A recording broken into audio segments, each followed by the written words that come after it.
Yeah, Canada was going to come comes back. Yeah. They tie it in the second period, and then in overtime, it's Jack Hughes for the USA. Unbelievable. It's so fitting that the game went to overtime because both of these teams, the favorites coming into the tournament, were pushed to overtime earlier in the week in the quarters. So, I mean, I was hoping it would go to overtime for extra hot. Jack Hughes just did the unthinkable in the Olympic final. With the gold medal on the line and the game tied 1-1, overtime lasted only 1 minute and 41 seconds. Hughes carried the puck into open ice and ended the game. The United States defeated Canada 2-1. One shot secured Olympic gold and closed a 46-year gap. We're going to be talking about Jack Hughes. From the Canadian perspective, they're going to be saying, how did we let that happen? From the American perspective, we're going to say, hey, a guy who began playing his minor hockey in Canada is now our hero into infamy. The 2026 Winter Olympics men's ice hockey final featured NHL players and brought elite talent back to the Olympic stage. The United States and Canada advanced through the medal round to reach the championship game. The rivalry added historical weight, but the final moment centered on one forward. Jack Hughes played a key role from the opening shift. He logged top-line minutes and skated in high-pressure situations. Throughout regulation, he created zone entries and transition plays. While he did not score in the first 3 periods, his presence forced defensive adjustments from Canada's blue line. The United States scored first in the opening period. Matt Boldy gave Team USA a 1-0 lead during even-strength play. After the goal, Canada increased offensive pressure. Hughes remained active in the neutral zone, helping move the puck out of defensive coverage. Canada outshot the United States in the first period, but goaltender Connor Hellebuyck stopped every attempt. In the second period, Canada tied the game. Defenseman Cale Makar scored late to make it 1-1. The equalizer followed sustained offensive zone possession. After the goal, Hughes returned to the ice for key shifts. He continued to attack off the rush and supported defensive coverage during line changes. Through 2 periods, Canada held the advantage in shots on goal. Hughes registered multiple offensive touches, but did not find the net in regulation. The third period remained scoreless. The game moved into overtime, with the gold medal still undecided. Olympic overtime in the medal round used a 3-on-3 format. The structure created wide spacing and faster transitions. Hughes started the overtime period. Just 1 minute and 41 seconds into the extra frame, he carried the puck across the blue line. With speed and space, he released a shot that beat the Canadian goaltender. The puck crossed the goal line, and the officials immediately signaled a goal. The goal ended the game. Hughes became the gold medal scorer. Teammates left the bench and gathered around him near the boards. The scoreboard confirmed the result. United States 2 Canada, 1 overtime. Hughes' goal was the only shot he needed in overtime. It came during the first 2 minutes of the extra period. The timing made it one of the fastest overtime finishes in an Olympic final. The play required 1 clean entry and 1 accurate release. Connor Hellebuyck finished the game with 41 saves on 42 shots. Canada recorded 42 total shots, while the United States recorded 23. The statistical gap in attempts did not determine the outcome. Hughes' single overtime shot decided the gold medal. The win marked the United States' 3rd Olympic gold medal in men's hockey, and its first since 1980. That year remains the last time before 2026 that the U.S. men captured Olympic gold. Hughes' goal officially ended a 46-year wait. Sidney Crosby did not play for Canada in the final due to injury. Crosby previously won Olympic gold in 2010 and 2014. His absence affected Canada's forward lines.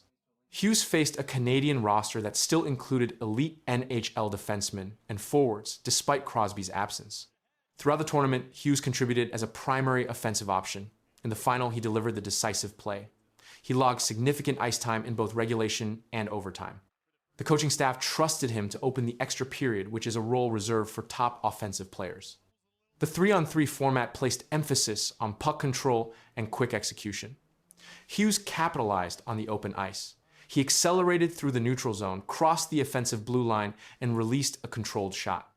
The sequence lasted seconds, and it ended the championship. After the goal, Hughes raised his arms as teammates surrounded him. Officials reviewed the play briefly before confirming the score. The game ended without further action. The United States secured gold, and Canada received silver.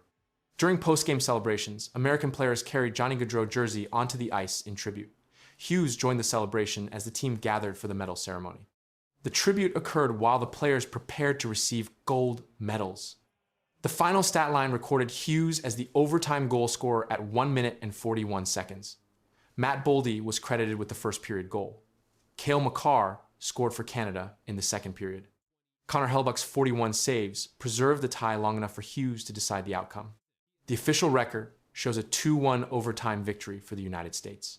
Hughes' goal stands as the gold medal winner. The timestamp remains 1 minute and 41 seconds of overtime. The shot ended the contest immediately and secured the championship. Jack Hughes delivered the final touch in the Olympic final. His overtime goal concluded the tournament and placed the United States at the top of the podium. The decisive moment lasted seconds, and the result will remain in the Olympic record books as a 2-1 overtime win sealed by Hughes. Okay, and then we know that Canada's head coach Sean Cooper said on Sunday, Craig, that Brad Marchand will return to the Canadian lineup Wednesday for the quarterfinal matchup after sitting out the last couple of games. So that leads to my next question. Who would you remove from this lineup, Craig, to get Marchand in?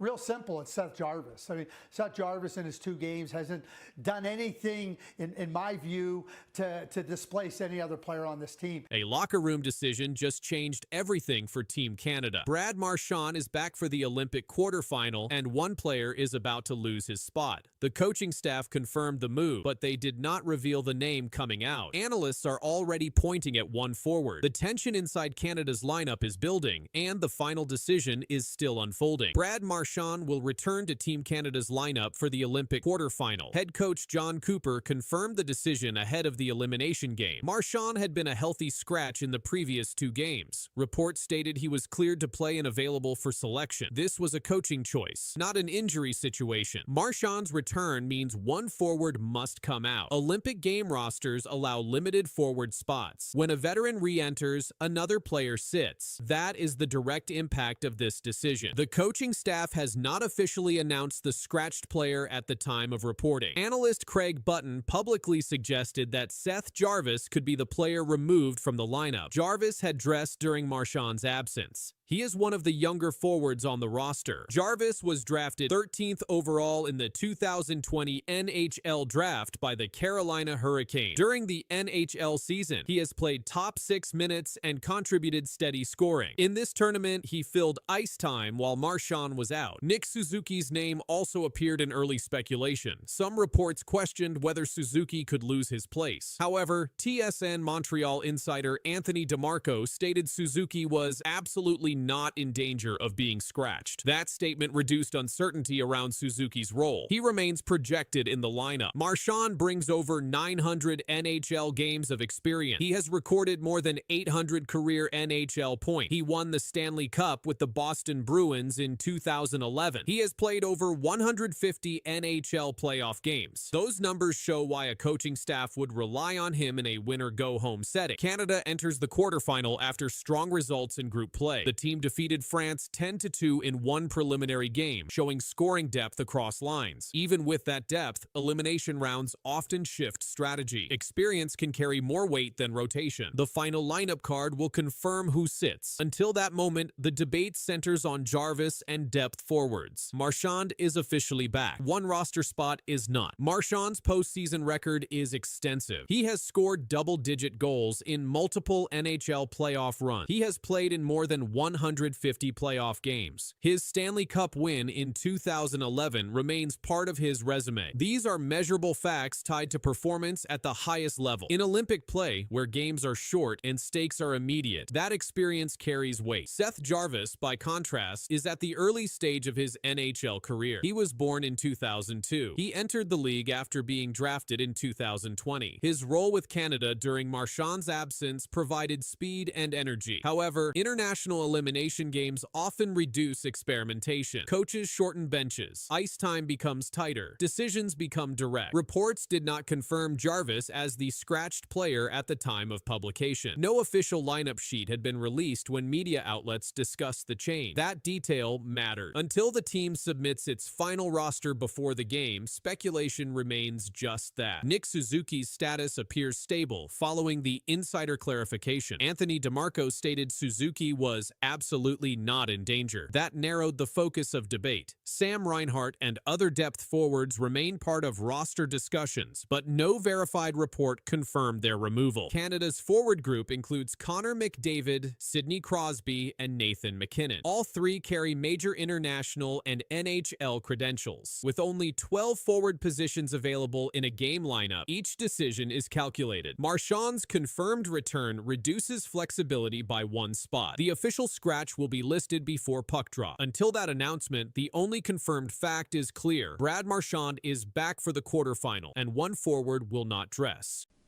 With Frankie Corrado. Frankie, Brad Marchand watched Canada's last two games from up in the seats due to injury, but John Cooper said he'll be back in the lineup for the quarterfinals. Cleared. Confirmed. Back in the lineup. Brad Marchand is officially returning to Team Canada just as the Olympic knockout stage begins. After missing 2 straight games, his sudden clearance has changed the quarterfinal picture. Coaches stayed quiet. Practices continued behind closed doors. Now the decision is final, and what this means for Canada's medal push is only starting to unfold. Brad Marchand will play in Canada's Olympic quarterfinal game in Milan. Head coach John Cooper confirmed that Marchand will be in the quarters, according to the Hockey News. That statement ended days of uncertainty about his status. Marchand had missed 2 group stage games but continued to practice with the team during that time. Canada completed the preliminary round with a perfect 3-0 record. The team defeated Czechia in its opening game. Marchand played limited minutes in that matchup and recorded 1 assist. After that, he did not dress against Switzerland. He also did not play in Canada's final group game against France. Canada defeated France 10-2 to secure the #1 seed heading into the elimination round. That win locked in a direct path to the quarterfinals. Sidney Crosby recorded multiple points in that game. The offense scored consistently across all 3 periods. Marchand watched from the sidelines as teammates closed out the group stage. Reports describe Marchand's absence as precautionary. He was not listed as a long-term injury case. He participated in team practices and skated in full gear. No public details were released about a specific injury. The Times of India reported that he had been cleared for Team Canada's Olympic quarterfinal return after injury concern. The 2026 Winter Olympics mark the first time since 2014 that NHL players are competing in the games. Canada's roster includes established NHL veterans and top scorers. Marchand brings more than 1,000 NHL games of experience. He has over 900 career points and more than 300 goals in regular season play. He also won a Stanley Cup with the Boston Bruins. With elimination games beginning, roster spots become tighter. Olympic rules limit the number of dressed skaters. Marchand's return means another forward will sit. Reports have mentioned lineup decisions involving players such as Nick Suzuki. Final combinations will appear on the official game sheet before puck drop. Canada now moves into single elimination play. 1 loss ends medal hopes. Marchand's confirmed return adds depth at a critical stage, and the quarterfinal lineup decision carries even more weight now. Marchand's NHL record shows long-term production and durability. He has played more than 1,000 regular season games. He has scored over 300 goals and recorded more than 900 career points. In the Stanley Cup playoffs, he has appeared in more than 140 games. He was part of Boston's 2011 Stanley Cup championship team. Internationally, he represented Canada at the 2016 World Cup of Hockey and scored in the tournament final. Canada's Olympic roster features veteran leaders such as Sidney Crosby and Connor McDavid. Both logged major minutes during the preliminary round. Crosby recorded multiple points against France. McDavid played in all 3 group games. Marchand's return adds another experienced winger who has played in high-pressure playoff games. Olympic tournament rules limit dressed skaters to 12 forwards and 6 defensemen per game. Because Marchand is returning, 1 forward must be scratched. Reports reference lineup considerations involving Nick Suzuki, though no final final decision was publicly announced at the time of confirmation. Official line combinations will be known only when the game sheet is released before the quarterfinal. This Olympic tournament in Milan marks the first games with NHL participation since Sochi 2014. The league paused its season to allow players to compete. Canada entered the event as one of the top-seeded teams based on roster depth and experience. The group stage results supported that standing. Marchand's clearance now shifts attention to deployment. Coaches will decide his ice time, line placement, and special teams usage before puck drop. The quarterfinal begins a new phase, and the final roster choices will define Canada's next step in the medal round.